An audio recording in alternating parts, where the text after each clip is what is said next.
Bon, alors on va se retrouver là pour parler cette fois-ci d'une perspective à 2 points de fuite, qui peut être intéressante aussi pour représenter un objet, pour l'architecture, pour plein de choses. Alors on va continuer avec ce petit dé.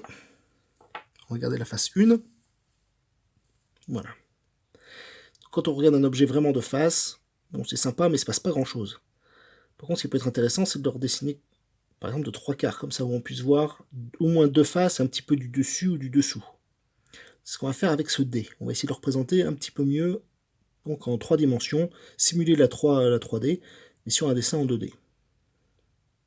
Alors, pour commencer, ce qui va nous intéresser, donc, c'est une ligne d'horizon, toujours, la même chose, le sol, le ciel, l'axe du regard, la hauteur du regard sur cette ligne d'horizon, et 2 points de fuite de chaque côté.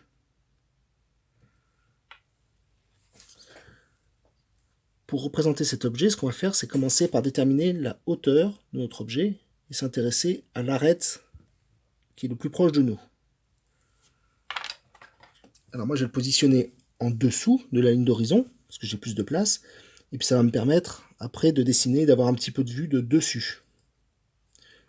Mais ce cube, ça pourrait être aussi une base pour faire une maison, pour faire, je sais pas moi, ce sera un rectangle, ça pourrait faire une base de voiture, ainsi de suite.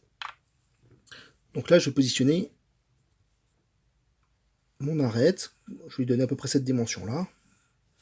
Voilà, et ça va être, quand on regarde l'objet, de l'arête qui est devant, la plus proche.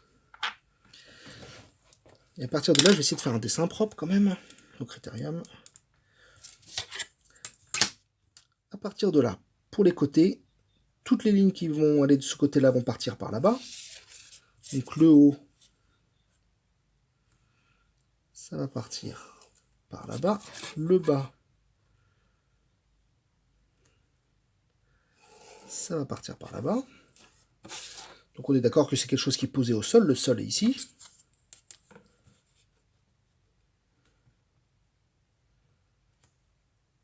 Le bas partira vers le 1. Et les points du haut partiront par là-bas aussi. Donc 2 points de fuite, 2 directions différentes pour les 2 directions de nos 2 faces. Pardon. Les 2 faces vont partir dans des directions différentes. À partir de là, qu'est-ce qu'on va vouloir faire? On va vouloir déterminer une profondeur donc pour notre objet. Si vous faites un trait ici, vous êtes sur un rectangle très aplati, vous n'êtes pas du tout sur un dé. D'accord. Donc on va essayer de garder quelque chose de cohérent. On va essayer donc de faire quelque chose qui soit à peu près cubique à la fin. On va faire quelque chose par ici. Et à peu près quelque chose par là pour arrêter notre forme. Après, libre à vous. Là, moi, je pars sur un dé parce qu'il y a des numéros dessus, ça permet de se repérer. Mais ça peut être une autre forme géométrique pour vous. Donc là, par exemple, si on regarde notre objet comme ça, on aura le 1 d'un côté, le 2 de l'autre, et le 4. Alors, le 4 du dessus, ça va venir par là. Mais comment est-ce que ça va s'arrêter au fond? Et de la même manière, les traits qui ferment ici vont partir vers ce point de fuite. Bon, on va tracer ça. Et de ce côté-là, ça va partir de l'autre côté.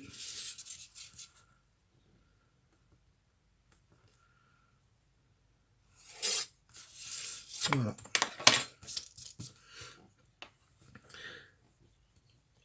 Et là, vous vous retrouvez avec donc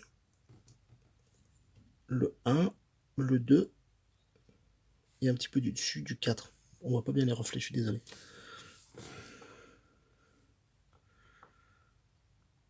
Quelque chose comme ça.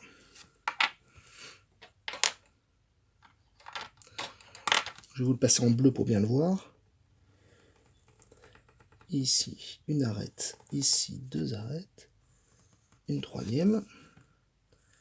Les arêtes qui sont posées au sol, ou sur une table, ou ce que vous voulez. Mais les arêtes du bas de l'objet, du coup. Les arêtes du haut. Voilà. Le croisement donc détermine le point arrière du dé. Voilà. Et là, vous avez un dé avec le 1, le 2. Et là-haut, on aurait donc le 4. Donc on aurait un point par ici, un point par ici, à peu près, un point par là, un point par là, pour obtenir le 4.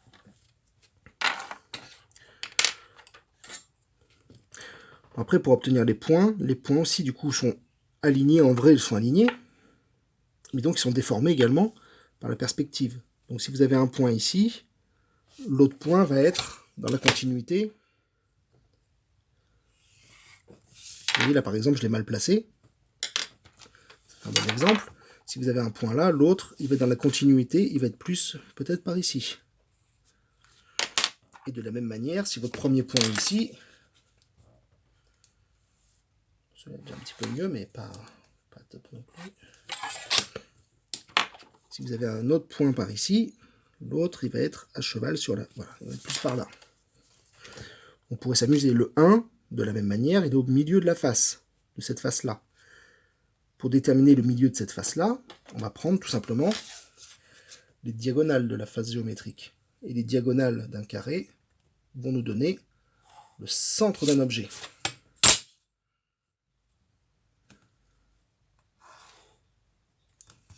Donc là, vous voyez aussi que mon point, je l'ai placé un peu au pif, mais si j'avais voulu le faire très correctement, il aurait fallu que je le positionne au milieu de cette intersection. Voilà. Pareil pour les points 2, logiquement, ils seraient placés sur une diagonale du carré. Cette diagonale-là, par exemple. Là encore, on voit que je les ai placés un peu au hasard, mais que c'est pas très bon. Ils devraient être plus par ici et plus par là. Bon, après, c'est du détail, c'est juste pour que vous compreniez le principe. Voilà. Donc là, pareil, en traçant les diagonales sur le dessus du carré, ça nous donnait les emplacements exacts de nos points. Bon, n'hésitez pas à mettre sur pause et à re-regarder si vous ne comprenez pas. Mais ça, c'est voilà, l'étape suivante, ça. On n'y est pas encore. Pour l'instant, déjà, comprendre le côté perspective à 2 points. Vous avez toutes les faces qui s'orientent d'un côté, les autres faces de l'autre. Si on continue par là, plus on éloigne nos points de fuite, plus ça va étirer notre objet et du coup l'écraser un peu. Alors que plus on va rapprocher nos points de fuite, plus ça va l'écraser et l'étirer un petit peu dans l'autre sens, comme ça vers le haut. Par exemple, si je vous refais la même chose, mais en prenant, si on part du haut, alors on imagine ici l'arête, cette fois-ci on va faire comme s'il était donc en haut, mais avec des points de fuite beaucoup plus proches. Je vais essayer de vous le faire proprement.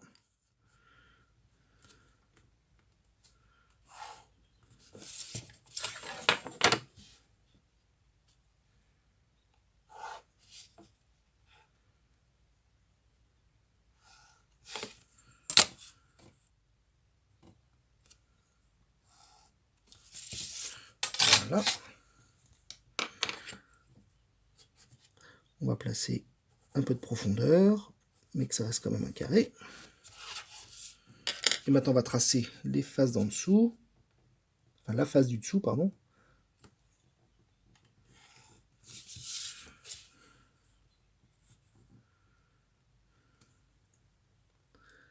Hop, ça nous donne l'intersection. Voilà.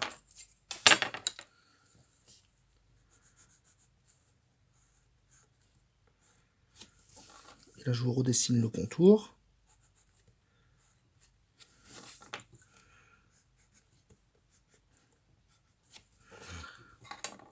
Voilà. Et là, si on reprend le dé, donc si on met le 1, le 2, le 4, cette fois-ci, on aurait le 3 en dessous. Donc on aurait le 1. Donc je vous rappelle le 1. Ce serait le croisement entre ici et là, le 1 viendrait par ici. Le 2 sur la diagonale, donc il y aurait un point par ici, un point par ici. Et on a le 3 en dessous, de l'avant vers l'arrière. Donc de l'avant vers l'arrière. Et on aurait ici les 3 points en dégradé. Voilà. Donc vous voyez que quand on rapproche le point, ça écrase l'objet et ça le prolonge un peu, ça le pousse un peu vers le haut. On pourrait aller encore plus loin en rajoutant encore un point de fuite. Mais je vais vous le faire. Allez, bonne idée. On va continuer là-dessus. Je vous fais une troisième vidéo sur 3 points de fuite. A tout de suite.